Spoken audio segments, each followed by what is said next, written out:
All right, so it is February 18th, Thursday at 3 o'clock. About an hour ago, a rover in a very dramatic landing landed safely on Mars. If you hadn't seen it, it's a pretty cool video. It's out there.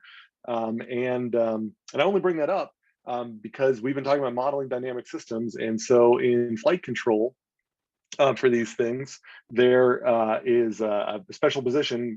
They talk about like FIDO, the flight dynamics officer, and this is a person that's responsible for keeping track of whether the vehicle as it's flying through space is flying on the expected trajectory, and if there's anything that happens, then they need to use models to predict how to change the vehicle, like, apply thrust and things like that to change the vehicle's attitude, and so that it can execute certain maneuvers over time.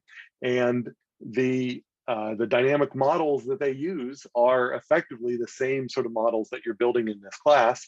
Theirs are a little more sophisticated, and they do make use of the more analytics of it all. But in the end, they run simulations. And so, so they're not, when they're not scrambling to try to solve a calculus expression. They have dynamical models that are built in exactly the same, just like we've got here, but they're loaded into their computers, and they can very quickly then put in different initial conditions and what if scenarios, and then hit run, and then they can plot hypothetical trajectories of these vehicles as they're flying through space, and be able to say that, okay, if we are we safe right now? Well, if things are in the current set of conditions, we predict there's, it's kind of like a storm. We predict that the vehicle can go in these, different possible trajectories, and all of those end up in our kind of nominal range, and so situation is nominal. So the models that you build here, although we are talking about sustainability applications, we're effectively using the same models that help understand how vehicles like the vehicle that brought the rover to Mars flies through space, and even the rover itself as it descended through the Martian atmosphere today. Dynamical models like that. So just a little bit of context here. So before we get into the chapter, which I hope everybody found useful, is sort of Morecroft's way of stating the stuff that I've been trying to state over the last couple of lectures there, and I thought your comments on perusal were great. I wanted to make sure that we kind of finished the demo we did, at least in Vensim, and then show you Insight Maker as well, so that you've got all the tools you need to make sure that you're ready to simulate this toilet assignment. Now, if you go back to the lecture, or if you look on the second page of the toilet assignment, I actually give you the stock and flow model for I think the basic toilet assignment, and all the equations you'll need. And so at least for question 1, you're basically just redrawing the thing that I gave you, and then making sure you know where all the equations go. And then question 2, you have to add an outflow regarding to that leak. And then the bonus question, question 3, is just drawing a CLD.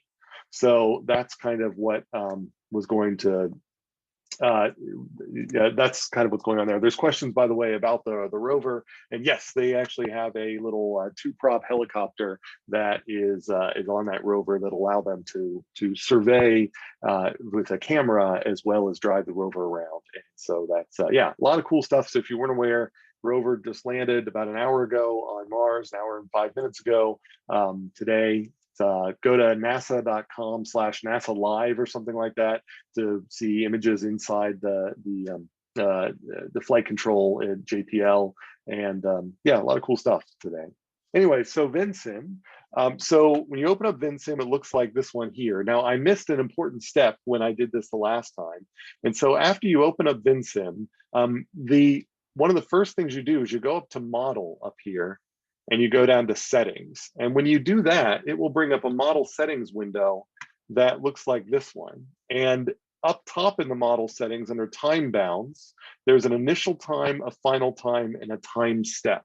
This time step right here, so if I were to highlight that, this time step right here, this is DT that we've been talking about in Excel. So when we talk about setting DT in Vensim, this is where you set it right here.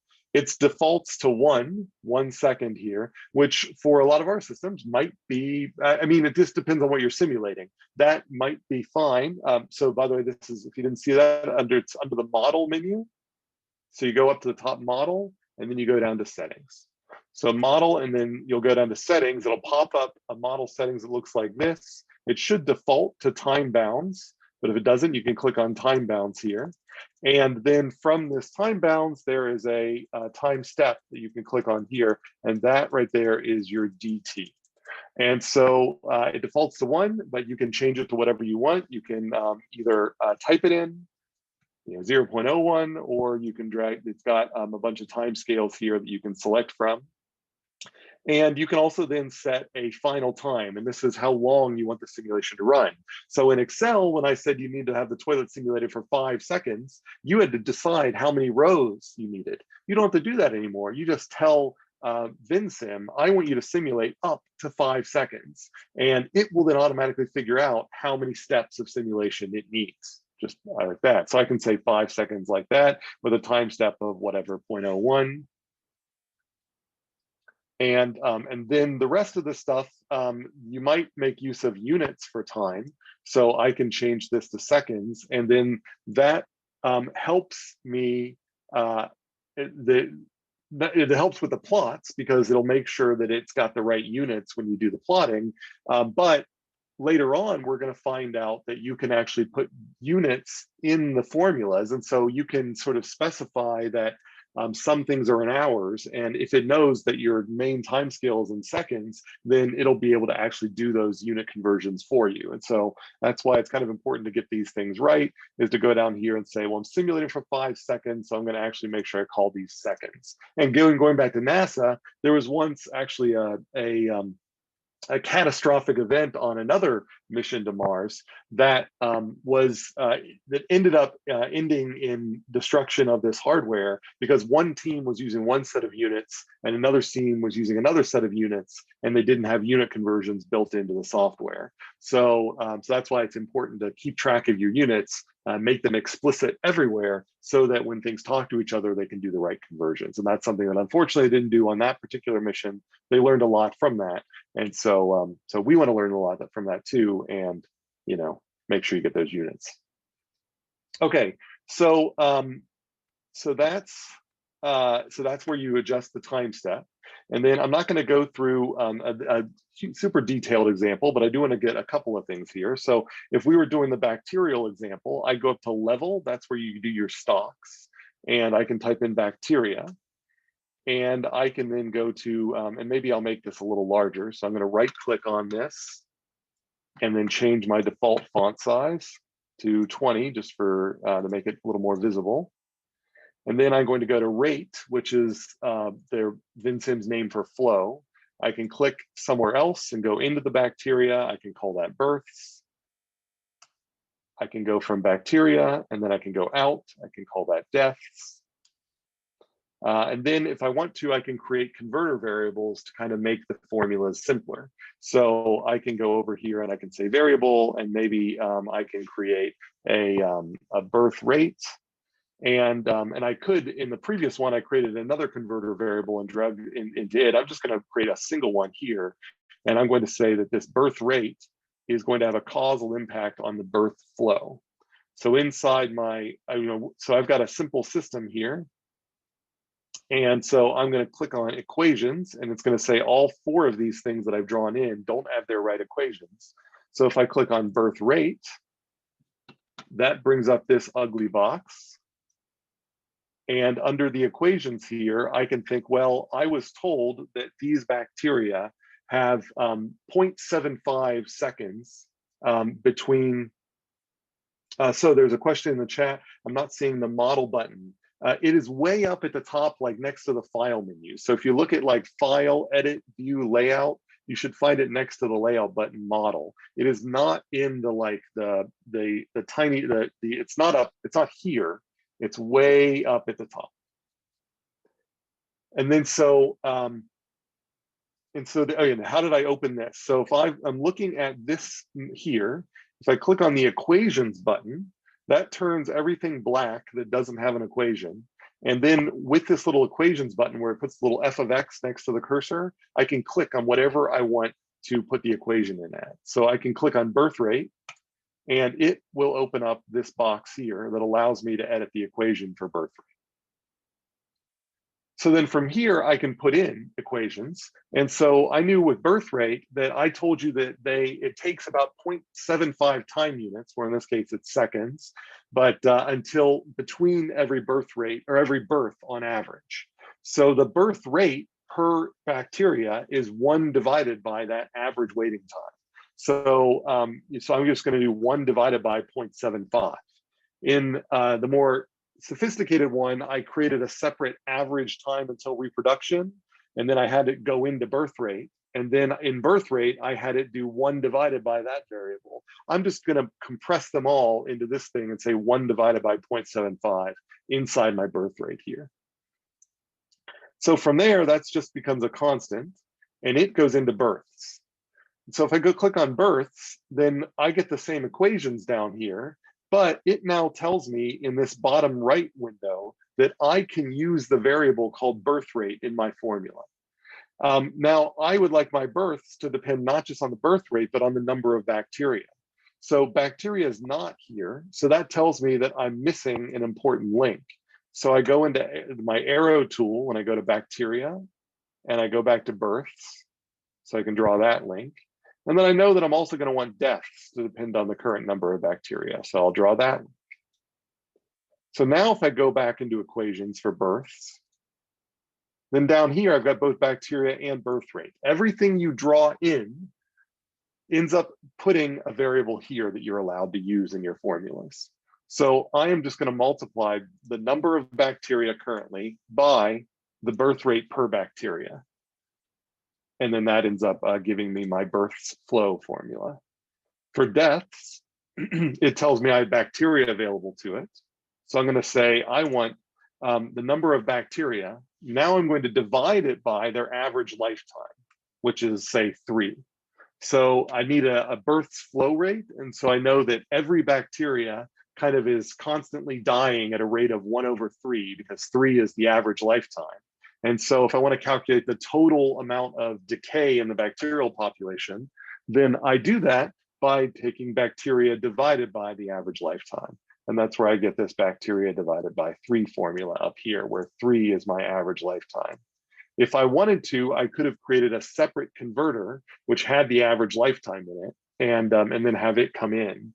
But I just decided that I would just going to put it all inside this formula here. There's a question, what was the equation for bacteria to births again? That is just going to be the births times the birth rate. And so the birth rate, this is per bacteria, how many births do you generate on average per unit time? And that's just 1 divided by the average time between births per bacteria.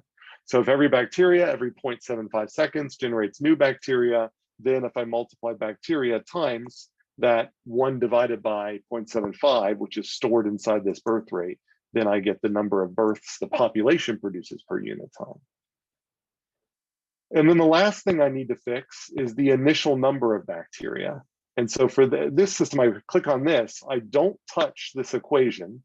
That's automatically set up by Vensim because it's a stock. But under initial value, I put 1 as my initial number of bacteria.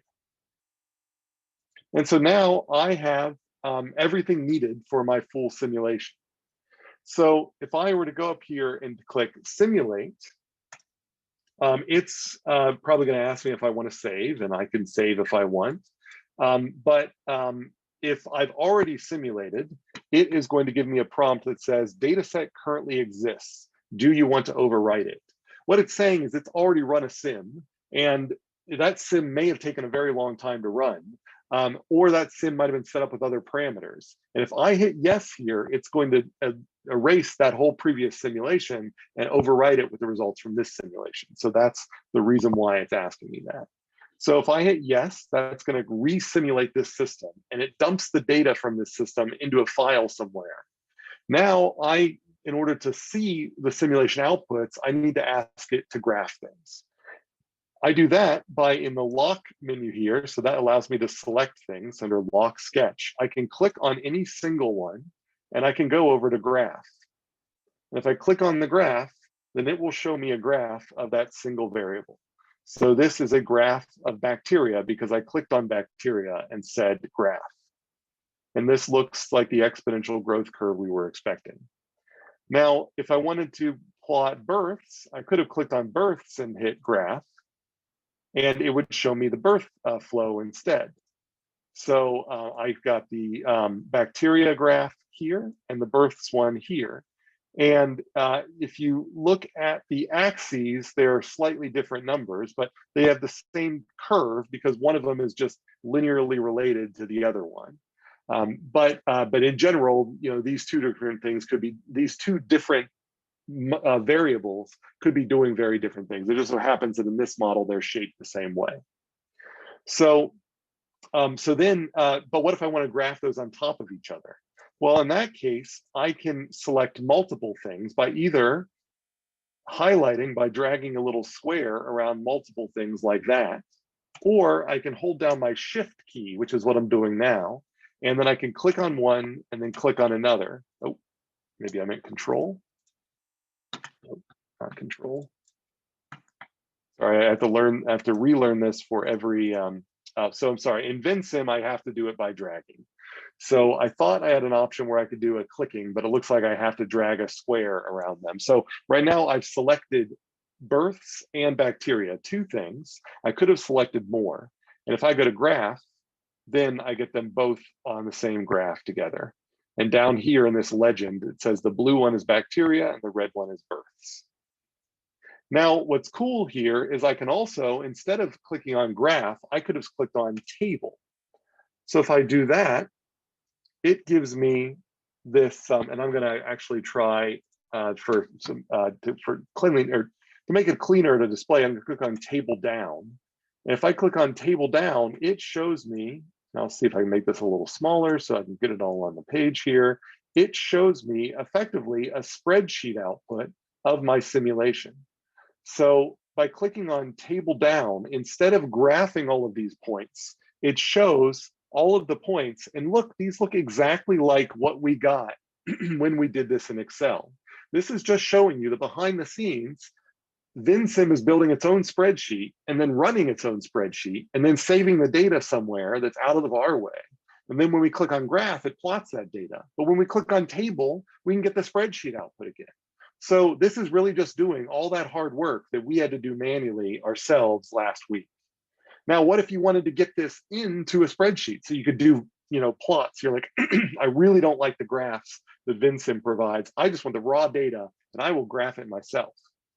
Well, from here, it's really small. It's hard to see here, but there are a couple of buttons up top here. There's like one that looks kind of like a printer, and there's one that looks kind of like a clipboard. And then there's this one that looks like a save button. And if I click on that save, then it allows me to save this out. And if I were to save it on my desktop, for example, and I see the question in the chat, I'll get to that in a second, as my output data, for example. Then if I were to open that up, which I'll do here in another window, so I'll pop it up here in a second, my output data.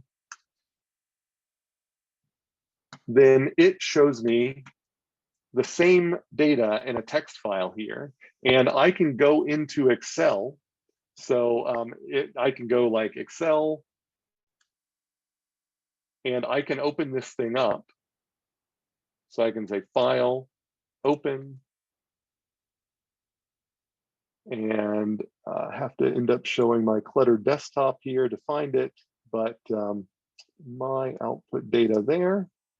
And if I click open, I have to see if Excel is going to say, I didn't recognize the format here. Can you tell me how the columns are separated? And it'll say, this is how I think they're separated. And that didn't separate them into columns. So that tells me that they didn't quite get the separation right. So I need to I'd say delimited, and I can say they are tab delimited. So now when I said tab, it managed to properly separate the columns out. So the time is in one column, bacteria is another column, births in another. So that looks good to me. So if I click next, and then it can tell me what format do I want these all to be in, and I'm okay with, I can go to each one of these and say what format. I'm going to say they're all general. If I click finish, then it should open up our spreadsheet, which it did on my other screen here. It looks just like that spreadsheet that I got out of Vensim. And now I can actually plot. So maybe I'll get rid of this column. And if I wanted to, I could plot time and bacteria together by going to my insert, just like we did last week with Excel recommended charts. And I could plot this one here, and there we go. It's exactly the same plot that we got in Excel, but we generated it all with Vensim. So Vensim gives us the way to do the simulations, to do the plots. But if you don't like the plots in Vensim, you can click on the table or table down, and it will then, instead of showing you a plot, it shows you the raw data. And then from the raw data, you can export that to a file that you can then open in Excel and then plot it yourself. And it's as if you generated the sim in Excel yourself, but all the hard work was done by Vensim, and you're now free to just do the plotting work. So there was a question again. So what, just for reiteration, we drag over the model and then click on the table. And so, yeah, if we go back to Vensim here, then you pick whatever you want to be in your table. So if I just want bacteria, I could just click on it, or I could highlight multiple things like bacteria and deaths.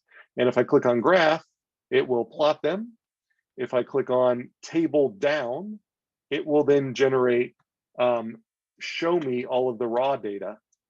And then I can click on save to save it out as a text file that that I can open in Excel. There's another question, where is DT again? If I'm in Vensim, and your mileage may vary on how this looks based on your Windows or Mac, but up top at the very, very top of the window where the file menu is, like file, edit, etc., there should be a model. And under model, I can go to settings. And then that settings that pops up will end up having a time step. And time step is what we call DT in Excel, and is what the book calls DT. All right, any other questions about this like very brief Vensim tutorial? I have a more extensive tutorial where I go a little slower that I've posted online. If you go to Canvas and then under Unit D, then you'll see there's a video there. It's my most watched YouTube video, actually, the YouTube version of it. I think I've gotten like 10,000 views since I posted it a couple of years ago. So that tells me that Vensim needs to do more of their own documentation. Go ahead. And so if you if you've got that, so if you need a longer tutorial or a slower tutorial, then I recommend taking a look at that one. And there's also a tutorial on Insight Maker, and I'm going to do this again, this exact same thing on Insight Maker, just to show you another tool in case you don't like Vensim. So let me do that real quick here, and then if you want more details on that, again, there's an Insight Maker tutorial that I posted again under Unit D. So go to Canvas, click on Modules, scroll down past the assignments, Unit A, Unit B, Unit C, and then click on Unit D. And under Unit D, then you'll find the lectures for Unit D, as well as these two videos and some other resources as well. Yeah, no need to brag. 10,000 is not a lot. 10,000 is not by, there's no way it's viral, but compared to all the rest of my videos that I posted, instructional videos, it definitely takes the cake. So let's get rid of Vensim here.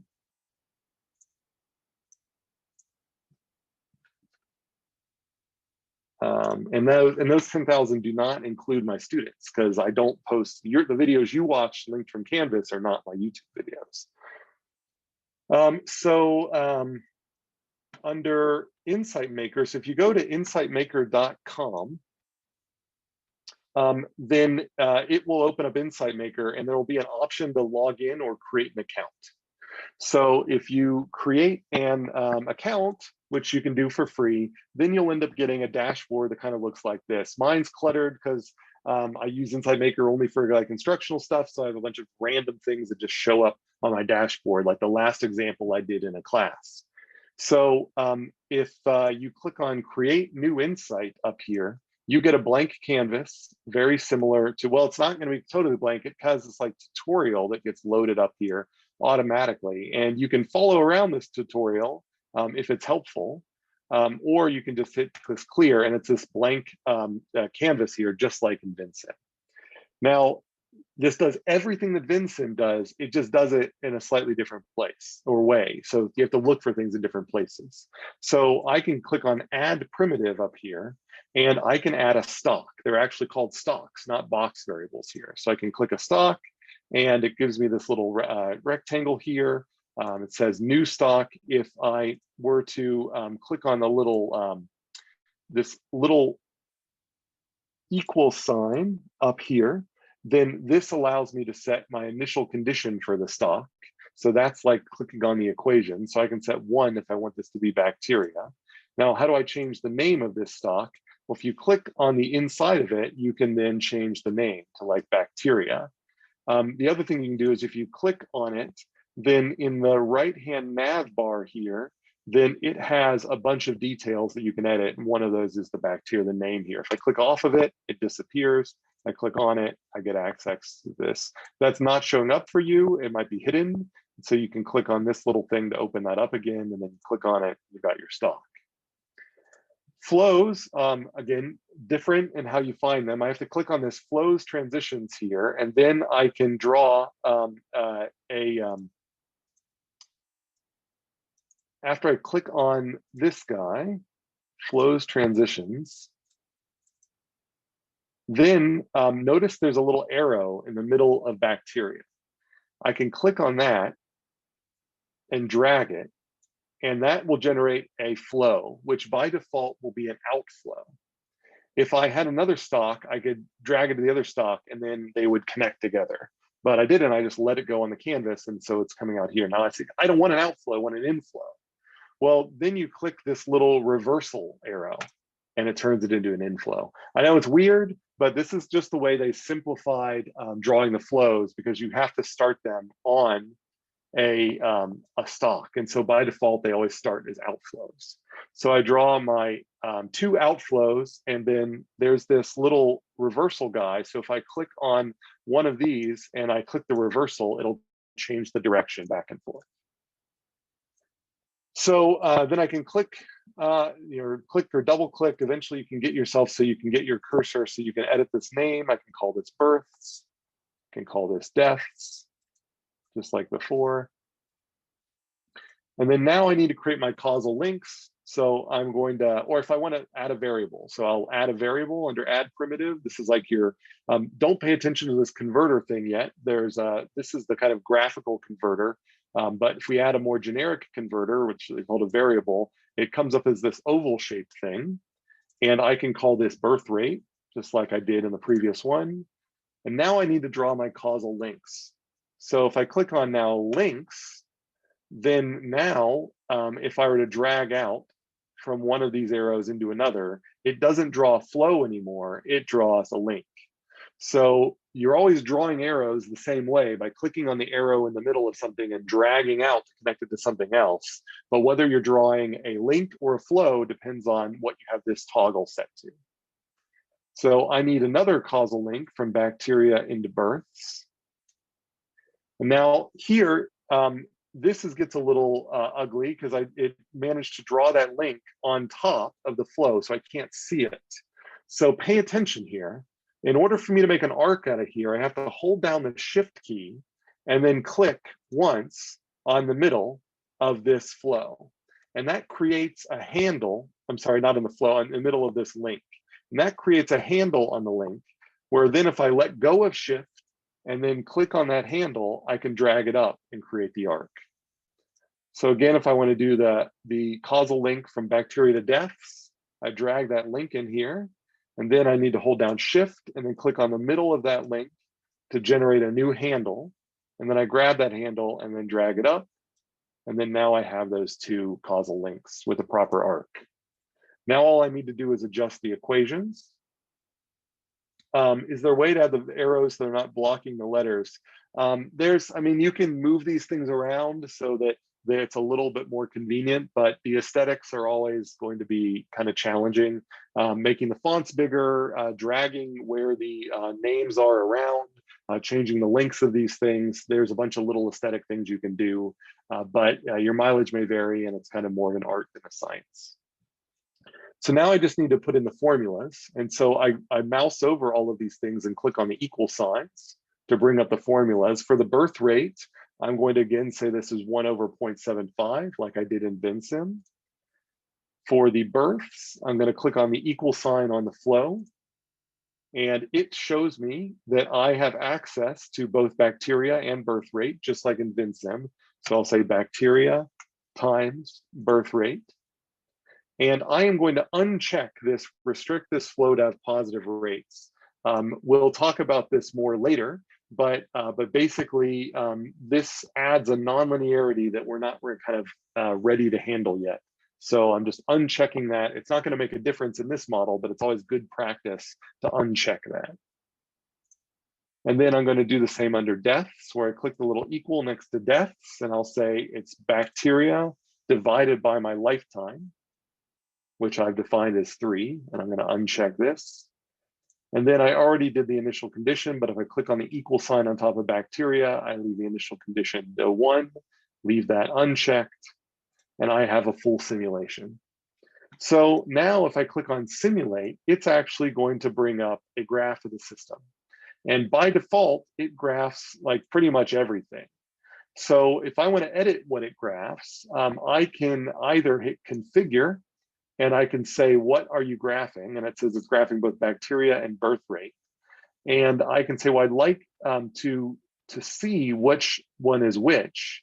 And so I can go down here and there's a configure option. I can tell it that I want a legend, say at the top. And if I do that, then it shows me the bacteria is in green and birth rate is in this kind of bluish color. And so they end up getting separated just because their units are kind of different. Now, so I've got the graphs here, and I can choose what I want in the graphs. I can also add new graphs, so I can have multiple graphs, each one plotting different things. Or I can click Add Display and say that I want a table, just like before. And I can call this table, and I can say which data do I want to put in the data. I can say births and birth rate and death. So I'm going to put all of them in the table. And if I wanted to, I could also say every time I create a new one, add it to this table. And then if I click apply there, it shows me that tabular output. And it gives me the ability to download CSV. And that allows me to download a text file that I can open in Excel. And because it's comma separated already, I'm not going to have to do that funny delimiter stuff that I did before. It's just going to automatically be able to open in Excel, and I'll be able to plot these things with a graph that maybe I like better than the graph that I get from Insight Maker. Now, the one thing that I've left out is the time step. If you go under the settings that are up here, you get the same settings that you get inside Vensim. So I've got my simulation start, my simulation length, my units, so I can set these to second units. And then down here, simulation time step, I can set that to whatever time step I want. So now if I were to simulate that, then I'm going to get a finer grained simulation. It looks like it's running much more slowly. This is just Vensim's way of making things dramatic. I can go to this and say full speed, and it will kind of get rid of that so that it actually just plots it all as quickly as possible, as opposed to trying to make it look realistic. But I can drag this slider around so I can kind of simulate the way things look over time as well. So and then I can click these things on and off, which ones I want to be plotted. So as you can see, that's Insight Maker. It runs entirely in the browser. The other one, Vensim, runs entirely in a desktop application. They do identical things, just everything, the stocks, the flows, the links are in slightly different places. Are there any questions about that? That's my my relatively short, dual tutorial on these two tools. If you want more info, I have full-length tutorials for both of them under Unit D on Canvas. So any questions? Go ahead. Sorry, what would so when you're doing, like, I know from last lecture, we did the average time to reproduce going into birth rate. What would the equations be for that again? Was it just 1/3 times the bacteria? Right. If I were to put average time to reproduce, and then that would end up being under here. If I were to go into the little equal sign, I would put that as 0.75, and I Okay. can draw a connection to birth rate. And then now under birth rate, I can be more explicit that I want the birth rate to be 1 divided by the average time to reproduce. Okay. So you were just doing it like a little shortcut. That's right, just Gotcha. for time. And then that should give me the exact same simulation. But now, because I've added a variable, it tries to add one here. Now, average time to reproduce is a constant. I probably don't need that. And maybe I don't want to plot birth rate. So I can dynamically turn them on or off, or I could create a new display that, where I decide what I want to plot. All right, any other questions? Some students really like Insight Maker better than Vensim and vice versa. If Vensim happens to crash a lot on your computer, they tell me that the latest version of Vensim for the Mac seems to do a lot better at that. I haven't noticed any crashes so far for me while I've used them in demos and classes, but in the past it's been an issue. So if you like Insight Maker, runs entirely in the web browser, don't have to install anything, go ahead and use it. If you'd rather Vensim, go ahead and use Vensim. I will say that if you plot graphs in Insight Maker through Simulate here, there is no clean way. Well, there's a way to export a graph as a vector graphic, but it's a more difficult file format to handle. So if you do want to import one of these graphs into a Word doc, for example, then I would recommend using a screen capture. So just screen capping, the graph you want and pulling that in, or even better, use the tabular format and then load that into Excel and then plot it in Excel instead. The only other thing that I want to show you is that if you go under Share, under Insight Maker, under Export, there is a Download Insight Maker file. This is how you get your models out of Insight Maker so you can upload them into Canvas. So, because when I ask you to upload your Word docs and your homework assignments as well as your model files, then I'll ask you for an Insight Maker file, and that this is where you get it here under Share, Export, Download Insight Maker file. That will allow you to download an Insight Maker file you can then upload into Canvas on your assignments. And there's a question about, can you change chart ranges and all that? Yes, under Configure, then it has the ability for you to update, your y-axis, min and maximum, then your x-axis, min and maximum, labels, all of those things can be changed under this configure. And you can even annotate if you would like. All right, any other questions? All right, well, let's then get rid of these demos here and look at the chapter. So again, hopefully this chapter by now felt a little bit like a review. A lot of really excellent comments on the perusal, so appreciate that. So what was going on with Morecroft? Well, this was his chapter, was his way of introducing dynamic modeling and the transition from CLDs to stock and flow diagrams. As I mentioned in some of the perusal comments, if we view our modeling spectrum from metaphorical on one side to analogous on the other, where analogous is more realistic and more detailed and metaphorical is more generalizable, then CLDs were meant to be more metaphorical, more generalizable. A causal loop diagram helps me to link a bunch of similar systems together. So I can say there is a family of systems that exhibits S-shaped growth. And that includes bacterial populations, but that also includes things from epidemiology, that also includes market saturation and marketing of a new product or device like an iPhone or an Android device. So all of those things exhibit S-shaped growth. But there are, so I might, from a CLD perspective, draw them with exactly the same CLD, a reinforcing loop and a balancing loop coupled together. that shows me that there are important fundamental things, that similarities between them. But when the rubber meets the road, if I actually want to do a simulation and really understand things, I know there are fundamental differences between an epidemiology case, a market saturation case, and a fisheries case. And so if I really want to get down to the timing, those sorts of differences and the nuances of exactly what this, it looks like an S, but some S's are kind of steeper than others, and so on and so forth.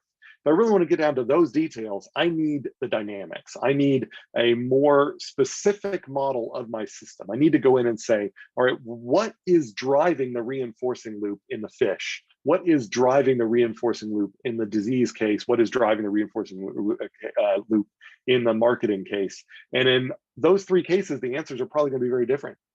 And so as I get to more detail, I'm moving closer to the analogous side of the modeling spectrum. And that's why we move from CLDs to stock and flow diagrams, is to really capture more specifics of these systems so that we can, rather than just saying they're in the family of systems that have S-shaped growth, we can say, no, I want to make predictions about this system, about this spaceship, for example, this rocket, etc. All right, and so that involves needing to know about the stocks and the flows. And the basic thing is that flows make stocks change over time. Stocks are the things that kind of capture the state of a system. So once you know where a stock is, how much it's filled up to at a particular time, then you know where it's going to be in the future, and you might know where it's come from in the past. So in order for me to start a simulation, I need an initial condition for a stock. If I stop a simulation, I can record what the value of the stock is. And then later, if I make my initial condition of the stock that value, I can then pick up where I left off and play in the future. So I can simulate 100 years, stop, and then come back a week later and take the final condition in my 100-year simulation and make it the initial condition of my next simulation. And that'll effectively allow me to simulate the next 100 years. Now, how are those stocks changing? Well, those are the flows. And so the flows are the actual processes that are causing a stock at one level to change to another level at the next time. And we know generically, we've seen this implemented in Excel, that there are expressions like these ones that showed up in Morecroft, where we have the initial conditions for the stocks, and we have a expression here which tells me how the stock changes over time. And that is always going to be the stock at the next time step is going to be the stock at the previous time step plus the net flow at the previous time step times the duration of time in between time steps, or the DT. So the inflow in this one happens to be called recruitment. The outflow happens to be called turnover. But as some of you noticed in the perusal, this expression is identical to the bacterial growth expression where you had births and deaths. Now the births formula is going to be different than the recruitment formula, and the deaths formula is going to be different than the turnover formula. But once you've specified the inflow and the outflow, everything from that point on is identical in the two systems. So if we look at this here, which represents how things were in the previous time step and how they are in the next time step, we can do a little manipulation. And we can say that this expression here, I just moved instructors from the right-hand side to the left-hand side to make this little change here. So I can say the change of instructors is just equal to the flow times dt. Well, if I then divide the change by dt, then I'm saying effectively the rate of change of the instructors over time, that's just the change in instructors divided by how much time is in between those two instructor samples, is just the net flow. Now, if I make that dt really, really tiny, then it's what you did in calculus class.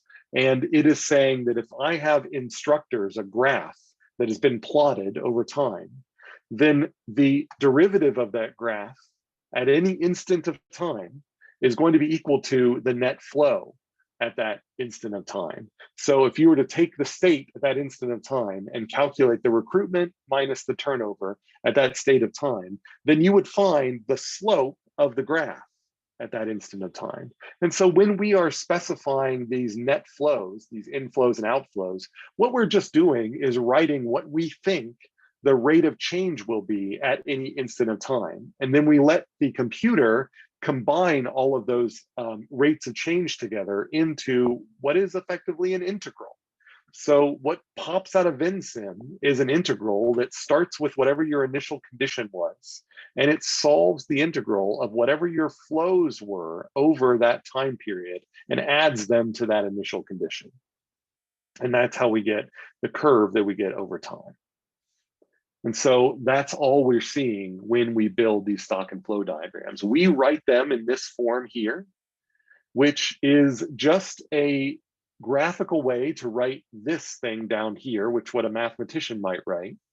And then the computer ends up solving this problem down here, where the net flow, which is just the inflow minus the outflow, ends up showing up as the thing that's inside an integral. You learned how to do the integrals, maybe in a previous calculus class. We don't have to do the integrals ourselves. The computer is doing the integral for us. So if we remember that the relationship between the net flow and the stock is just an integral, then it gives us a way to interpret the graphs that we see. So for example, if I see that the net flow at any instant of time is constant, then that should say, well, then that means that the instructors should just be the integral of a constant. Well, if you go back and you think about from your calculus class, the integral of a constant is just a line that has the slope equal to that constant. So I'm not going to ask you to solve this problem, but hopefully it looks familiar enough that you buy it that if you take the derivative of a line, you get a constant, and if you take the integral of a constant, you get a line. But what I'm hoping then you'll see is that if we look at these graphs from the book, that's the relationship that we're showing graphically here, is that this 2, this line marked 2, that is the inflow. This line marked 3, that is the outflow. The difference between inflow and outflow, that is the net inflow and outflow. And the net inflow here and outflow, the net flow, is constant. And so the number of instructors is going to rise as a line whose slope is equal to that constant. That's exactly what was plotted in the graphs in your book. If we then look farther out, we can see that what Morecroft did is he ended up in his simulation playing around with the inflows and outflows over time and seeing how it changed the instructors over time. So we have a region that I just talked about where the inflow minus the outflow is constant. And not surprisingly, the instructors here is a line. Then he moved into a region where he then accelerated the outflow of the instructors, how many instructors were leaving the simulated university. And as the outflow was increasing, the net flow or the net inflow, where inflow minus outflow, that ended up being decreasing. And so it's like you're taking the derivative or the integral now of a line that is getting lower and lower and lower. So the line is now, it's a decreasing line. So the line with a decreasing slope. And when you take the integral of, so the area between these things is getting smaller and smaller. And so the nice rise in instructors that you were getting rounds off. And at the point where the inflow minus the outflow is equal to 0, now you're taking the integral of 0. Well, the integral of 0 is 0. Or in other words, if you're to take the derivative of instructors at this point up here, it's horizontal. Well, at the peak of a curve, the derivative is equal to 0. And that's just what we're seeing here, is that when the inflow and outflow match, then that means that the instructor's curve is going to sit on one of these peaks. Yeah, I can use a highlight if that's helpful. Let me do that. So let's try laser pointer. Let's see if is that more visible? And so up here at the peak, then we end up seeing that this is flat. And so not surprisingly, the inflow minus outflow is equal to 0 right here. If the outflow continues to rise, then we are going to get a fall in the instructors that is going to round out like a parabola until this point out here where the inflow minus outflow is constant again, but it's constant and negative. And so that's why we get a line again with a negative slope. So this instructor's curve, the slope along this curve at any point is just the net flow, inflow minus outflow going into this. And so we are programming the net flows. We're effectively programming the derivatives. And then when we hit simulate, the graphs that we get out are effectively taking an integral of the things that we program. Just like when Newton looked up at the sky and saw celestial bodies, Newton thought about how gravity created effectively a rate of change on those celestial bodies. And so Newton developed a mathematical way of turning rates of change into actual positions. And that's how he tested theories of gravity. We don't need calculus anymore. We have computers. So we just start with our rates of change and we don't need the calculus. We just hit run on the computer. The computer simulates and it generates a celestial, basically a trajectory of our own celestial body. In this particular case, it's the trajectory of instructors coming in and out of a university. So that's all that we're kind of showing here, these regions. And this, so are there any questions about this graph here? Is this clear?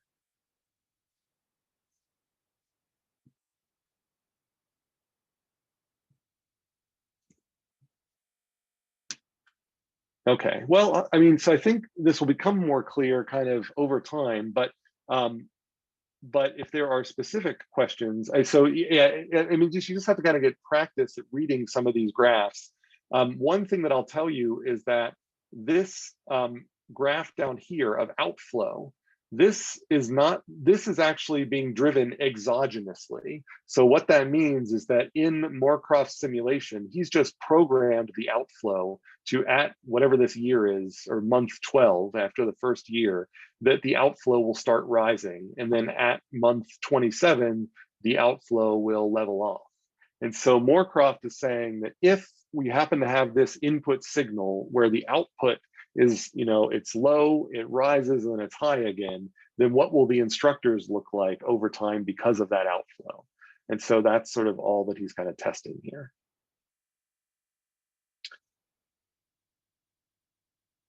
Are there any other sort of questions about this graph here, what we're looking at? Where 2 is sort of the rate of instructors coming into the university per unit time. 3 is the rate of instructors going out of the university per unit time.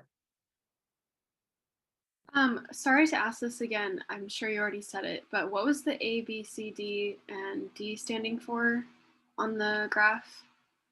A is just, these are just regions that are kind of qualitatively different. And so okay. A is where we have constant inflow. B is where the net inflow is decreasing, but still positive. C is where the net inflow is decreasing and negative. And D is where the net flow is constant and negative. How can it be positive, or how can it be negative, but still increasing in B?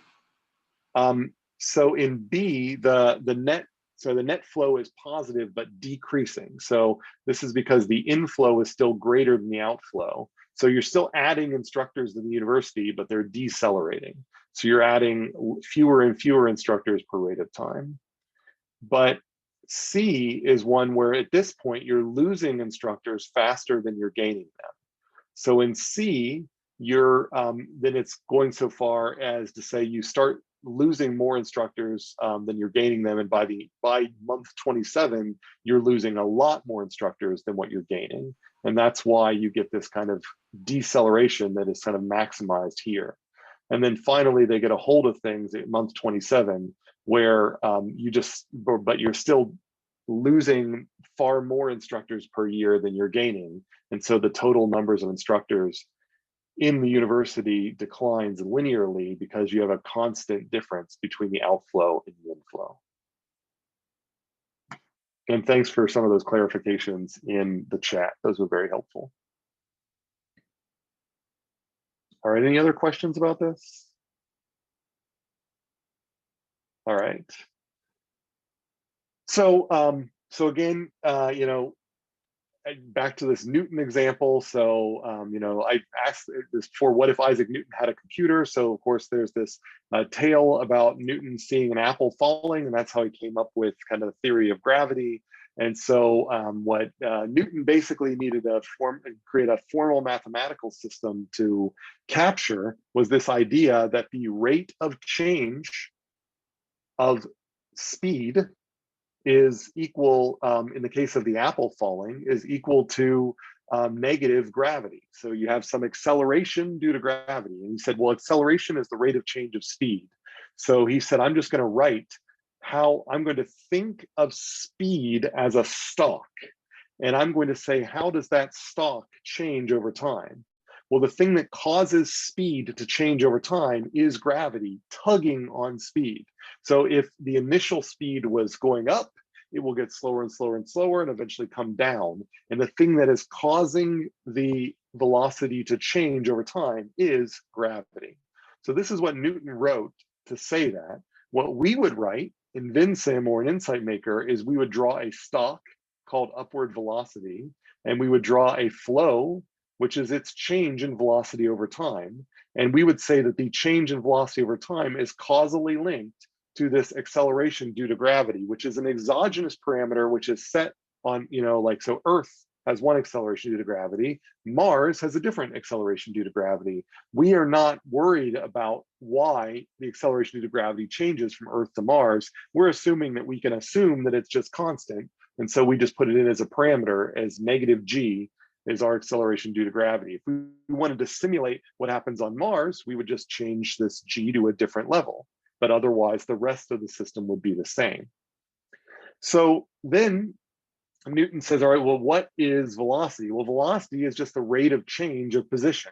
So Newton was thinking of position as another stock in the system, and position's rate of change is equal to velocity.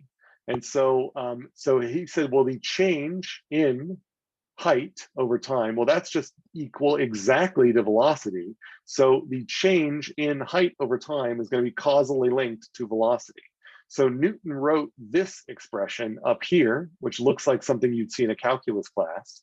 We would draw this diagram down here, which looks very different, but it communicates exactly the same information. We would just have to drill down into this change in height over time and then say that it's equal to upward velocity. And then we'd have to drill down into this change in velocity over time and say it's equal to the acceleration due to gravity, which internally would be equal to negative g. So this is just capturing everything that's captured up here. Now, Newton, because he didn't have a computer, solved this equation using methods like you learn in a calculus class and gets expressions like this. This is the trajectory of velocity over time. If you have an initial velocity, this is how that initial velocity is going to change over time. It'll change linearly with a rate that is related to the gravity, the acceleration due to gravity. If you have a position, you have the initial position and an initial velocity, and that position will change according to this quadratic here. It'll be this parabola. Newton could solve for these mathematically. We don't have to do that. We can take this diagram here and simulate it, and the red line gives us the velocity, and the blue line gives us the position. And it is in this plot down here matches exactly these things up here. If we were to plot these up here, we would get them down here. But we could skip that step and go directly to the graph after we draw these diagrams and simulate. So that's what we're doing with stock and flows. Are there questions on that?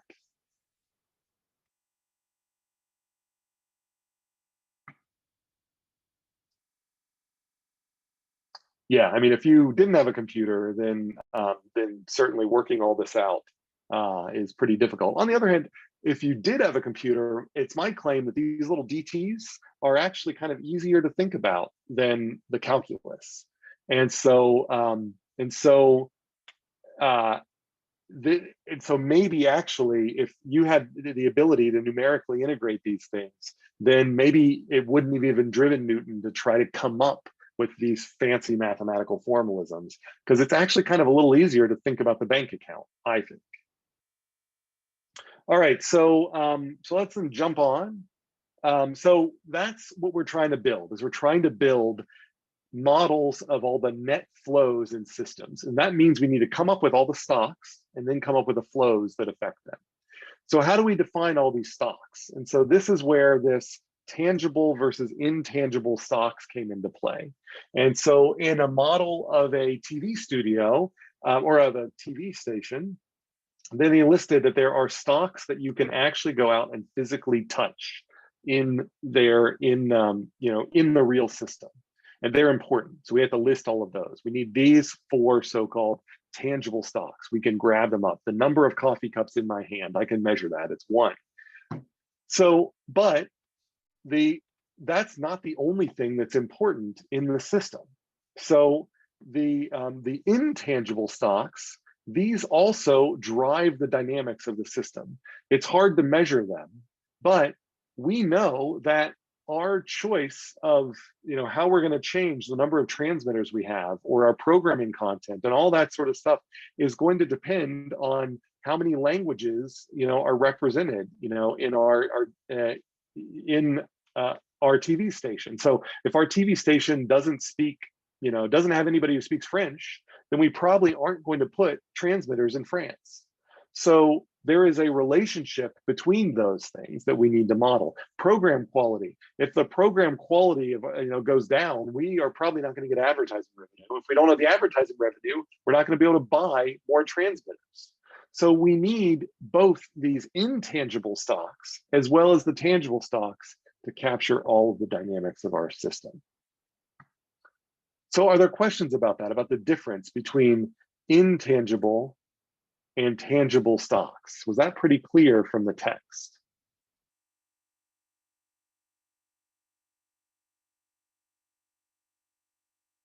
So transmitters are, the reason we kind of think of transmitters as tangible is they actually exist in the physical world. I can go out and say, there's a transmitter, there's a transmitter, there's a transmitter. I can touch them, that's why they're tangible. Whereas program quality, it's not like it's sitting on a shelf. Of course, there are ways we can assess program quality, but it's an abstract quantity that is not something that exists in the physical world. It exists in this kind of ether. So that's why the kind of the difference. Transmitters are made out of physical stuff, correspondence out of stuff, studios and staff, the same thing. Is there a reason that gray versus black? Off the top of my head, I don't know the reason why the left ones are gray and all the right ones are black. So it's even the intangibles are black. If we were to go back and look at the book in the caption, it might sort of give us a reason for that. But off the top of my head, I don't know why they've got a drawn that way. All right, any other questions?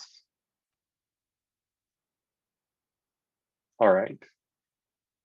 So once we have our stocks, and once we've also decided on our flows, remember your flows are basically just, each one of these is just a synonym for change in the stock. So like languages, instead of saying change in languages, they say increase in languages. Instead of, so this really shows an inflow and an outflow. So, increase versus reduction, increase versus loss. So, but in the end, this is just, you know that every stock is probably going to have an inflow and an outflow. Some stocks only have one, but you should think to yourself, should I draw both?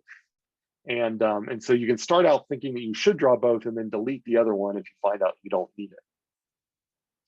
Now, once you have all of these stocks and flows, you need to then make them connect together to really make things interesting. And that's where the coordinating networks come into play. And that's where you end up saying how one stock relates to its own flow, relates to the flows of others, possibly through intermediate variables. So this stock is connecting to its own flow through 2 different paths. So there are 2 different feedback paths here. Whereas this stock is connecting to that flow as well. And so this connection here, this is not an outflow, this is a causal link, which is just saying that as this stock changes, there is a sequence of things that will eventually cause this stock to change because this stock changed. And so Morecroft refers to all of these links together as a coordinating network.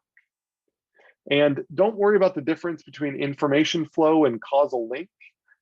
These can be, you can view these both as causal links. Morecroft makes a slight distinction in this chapter between information flow and causal link. To me, it just confuses things. And so, and it's totally reasonable to just call them all causal links. To basically say that if something's got an arrow going to it, then that means you need access to the thing on the tail in order to do something on the head of that, that link. And so basically it's this picture here. In order for me to implement a formula inside A, if that formula depends on B and C, then I need links drawn from B and C. Or put another way, if I show you a diagram where B and C are connected to A, that tells me that there's probably a formula inside A that uses both B and C. It could be B plus C, it could be B divided by C, it could be cosine B plus sine C. We don't know what the formula is until we actually drill down into A.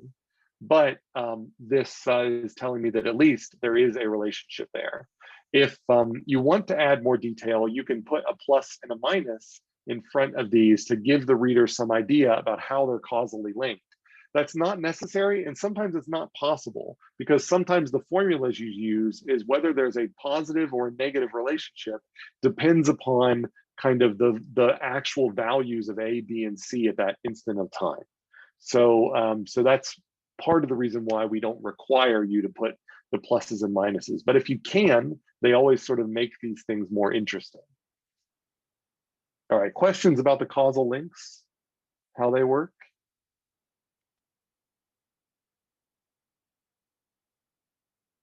Okay. All right, I'm going to sort of skip ahead here a little bit because we did the sort of tutorial. May not hit quite everything here. I just want to sort of mention that there was this notion of sectors. So you should know this term, sectors, and there is a video on Canvas where I show you some cool things you can do in Vensim and Insight Maker to clean up your stock and flow diagrams so you can implement these independent sectors as opposed to having these giant bird nests of stock and flows. You shouldn't think of each sector as like being a variable in a causal loop diagram. These sectors are just meant to help organize a complex stock and flow diagram. So these sector maps, there's no meaning that's associated with these links. So like in a causal loop diagram, each variable, there are rules. These have to be noun phrases, and they have to be measurable, etc. There are no such rules when you choose a sector, and there's no one way to cut a system up into sectors. There could be multiple ways to do that. The hope is that you choose sectors where every variable inside the sector is kind of more tightly related to itself than anything outside the sector, but there's always a few links to outside the sector. And if you were to zoom in on any one of these sectors, like they did here, then you're effectively, it's one big stock and flow diagram, but these sectors allow us to look at small parts of the stock and flow diagram in isolation. And you can see that then you get variables that show up in multiple sectors. Well, that depicts that the sectors communicate. So in the police department sector, I have a call for police action up here. Call for police action also shows up in the community sector. That tells me that this call for police action is actually this call for police action. They like plug in together like Legos, but I've unplugged them so that I can look at this section of the Lego model separately from the other section of the Lego model. And that's all the sectors are doing, is they're creating little subsystems that you can analyze in separation or design in separation. Okay. So usually when we have these sectors, that makes forming these formulas easier because it allows us to focus just on a smaller set of things that are going on. So so there's a question here: when you implement these sectors together, how does the simulation show them all at play? When you hit play, you're going to get the same set of graphs that you get like in the Vensim examples I've done there. You'll so in your sector or in your stock and flow diagram, you might have boxes that have your sectors kind of separated out on your large canvas. But then you can say, I want to plot this thing from this sector, this thing from this sector, and this thing from this sector, and it'll plot them all together. The simulator doesn't care about your sectors. The sectors are really just an organizational unit for you as a human reader to better understand how things are grouped together, and for you as a designer to better sort of focus your effort on designing a small subsystem at a time. But ultimately, you have to put the whole thing together. You can't just build one part of the Lego castle. You have to eventually put everything together to make the full castle. And the simulation system just sees the full castle, even though you know the castle is built up from 4 different big parts. So like, if we look at this sector here about the police, then we can zoom in on this one stock, number of police allocated to drug busting, and we can try to think about how we're going to implement the flow formula for this change in the allocation. And the flow formula, we know behind the scenes implements this expression, which says it's the stock at the next time step is equal to the stock at the previous time step plus the time step dt times the flow. So that tells us that the flow, because we know that the stock is in units of police officers, and we know that the time step is in unit of months, then the flow has got to be in units of police officers per month. So that tells us, for one, that's a hint that whatever formula we put into this flow is going to have units of stock divided by units of time. And I think we might, I don't think you'll end up needing, well, okay, I'll go a little bit farther in here because this might help a little bit with the assignment. So, this, in order for us to then figure out what that formula is, then we, in this case, we already have variables that have been connected. And so it's almost like we're analyzing someone else's model. In fact, that's exactly what it's like. So you figuring out which variables need to connect into here gets a little more complicated, but you have to sort of think like, what evidence do I have about what things contribute to something else? And you might know from previous information that the change in allocation of police seems to be influenced by the current number of police, the desired number of police, and the time it takes for police to get through training. And because you know those 3 things are involved, you draw these 3 causal links. And so now you have to figure out, how do I put these things together to generate a flow that has the right units, police officers per month, that makes sense? Now, when I put these things together, I see that these 2 variables have the same units. And it kind of makes sense to think about, well, the desired minus the actual, maybe that is something which is a driving pressure behind how police officers are getting released to the streets. So this represents the deficit in the number of police officers. This is the number of police officers I think are going to go down to the streets. And these are the number of police officers currently on the streets. And so the difference between them is the gap that we, with policy, would like to fix. And I'm hoping that you see this is similar to the tank gap in the toilet model. And so we have a current water level and a target water level and a gap. And our valve is going to pay attention to this gap, and that will end up causing it to crank up or crank down the flow rate. And so our police deployment policy is paying attention to this here. Now, there is going to be a limit in how fast we can get police on the streets, just like there's a limit to how fast the water can get into the tank. And that's the time constant of this system, which we talked about last time. And in this case, we can refer to the time constant as this is just the average time it takes to get a police officer through training. Those that are already ready get through fast. Those that take a longer time to get through training, or maybe need to be recruited as well, are going to take longer. Of all of the police officers that eventually get out into the street, the average time will take is this time constant. And this is related to the half-life, which is something you might have heard like in a chemistry class. So some of our police officers will be ready sooner than this, some will be later, but we take that average together and that ends up giving us our stock divided by time, the formula that we put into this flow. And so this system here is identical to the system we are implementing in the toilet tank, which is the system you'll implement in Vensim over the weekend. So with that, I think I'll stop here. We almost got to the end here, but due to the tutorial, we had to stop a little bit early. So I'll think about revisiting the rest of it, but a lot of the rest of it is just kind of going over some of the details of the police model. So the only announcements that I want to make sure that we've got here, or reminders. Here's my reminder slide. I'm not finding my reminder slide. Well, it's because I'm not finding my reminder slide. Oh, there it is. All right, so only announcements. So it's going to be a while, like 2 weeks, until you have to worry about the next reading. Start forming your project teams. It'll be like a week and a half from now until your team names will be due. We've got assignment D3 that's due on Sunday, and a Muddiest Point on Tuesday. We are going to do the midterm review lecture. So it's a great time to bring questions, and I'll just sort of bring some things that I think are important from all of our 4 units. There are study guides posted, there's a sample midterms posted, etc. So we can talk about the midterm more on Tuesday, and then midterm stage 1 will be on Thursday, and then stage 2 will be the next Tuesday. So the exact same midterm, but you get to do it as a group the second time around, and it'll be 20% of your total score instead of the 80% for the first one.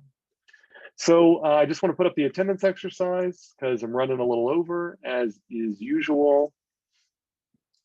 And I'm happy to take a couple of questions. So here is the link for the attendance exercise. And the question that I will ask here is what is the quantity in the toilet example and in the police example that is closely related to the concept of half-life in chemistry and physics? And this is, I think, the same answer that we got to the previous attendance question, if I remember correctly. So that's all I've got for you today. So you feel free to take off, or if you've got any questions for me, then I'm happy to stick around for those. Otherwise, I think I have office hours now that I'll be starting after this meeting. Dexter's great. He's doing well. He lost one of his canines, so we're pretty excited about that. Wait, question about the attendance question. When you're saying what is the quantity in the toilet example and in the police that is closely related to, I'm sorry, can you rephrase that? All I'm looking for is what's the name of it's a time that, so like in chemistry and physics, we often refer to the half-life of a sample, which is the time until half of the sample has decayed. And we use that as a characterization of how fast things decay. And so there is, it turns out that if you take the half-life and divide it by the natural log of 2, then you get this other term that we use in our formulas in the toilet tank example as well as the police example. And so what's the term that we use that represents how quickly we can get police onto the streets or how quickly we can fill the toilet tank? Is it do you mind if I say it? Go ahead. Is it the gap size again? It's not the gap size. I'm looking for the time, and it's a general purpose, and that is the time constant.